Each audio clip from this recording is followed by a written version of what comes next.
Sveiki, aš Gustė, vokiečių ir anglų kalbos pradedantiesiems mentorė. Aš padedu vaikams ir suaugusiems mokytis kalbų lengviau ir padedu įveikti baimę naudodama savo sukurtą autorinę metodiką. Iš tiesų, mano klientų rezultatai kalba daug geriau negu aš kada nors galėčiau nupasakoti.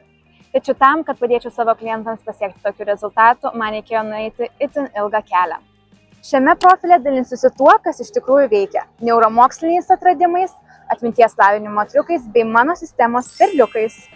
Kalbos man visą laiką patiko, bet jau 6 klasėje išgyvenau patyčias dėl savo anglų kalbos tarimo, todėl dabar teikiu ypatingą dėmesį mano mokinių ir klientų emociniam saugumui. Gustė, o kaip išmokai vokiečių kalbos?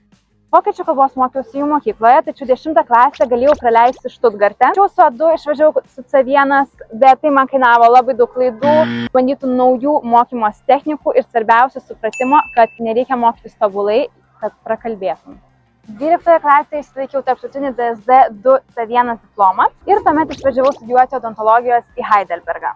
Po 2 metų supratau, jog tai visgi ne mano kelias. Bet kadangi neturėjau motyvacijos mokytis tuos dalykus, nuo kurių norėjau tiesiog apsiremti, tada atradau neuromokslą, visokias strategijas, kaip mokytis efektyviau, lengviau ir sutaupyti laiko. Tuomet išvažiavau gyventi į Ispaniją, kur dėsčiau anglų ir vokiečių kalbą, kur niekas nekalbėjo nei angliškai, nei lietuviškai, nei vokiškai, todėl turėjau išmokti dar vieną kalbą nuo nulio tam, kad tiesiog galėčiau išgyventi.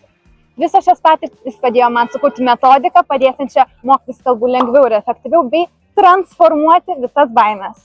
O kokiais formatais galima su tavim dirbti? Vokiečių ir anglų kalbos kursai pradedantiesiems, individualiai arba grupėje. Kalbos mokymosi strateginė sesija, jeigu tau reikia tik tai plano, o visą kitą jau nori padaryti pats. Mentorystės sesijos tiems, kurie turi baimių, kad jas paimtumėm ir išrautumėm. Kalbos padėjo atverti man pasaulį, dabar noriu padėti atverti jį ir tau. Jei nori ne tik sutaupyti laiko mokydamasis, bet ir drąsiai kalbėti anglų ar vokiečių kalba, sek mane, o jei nori dar daugiau informacijos, gali peržiūrėti highlightus.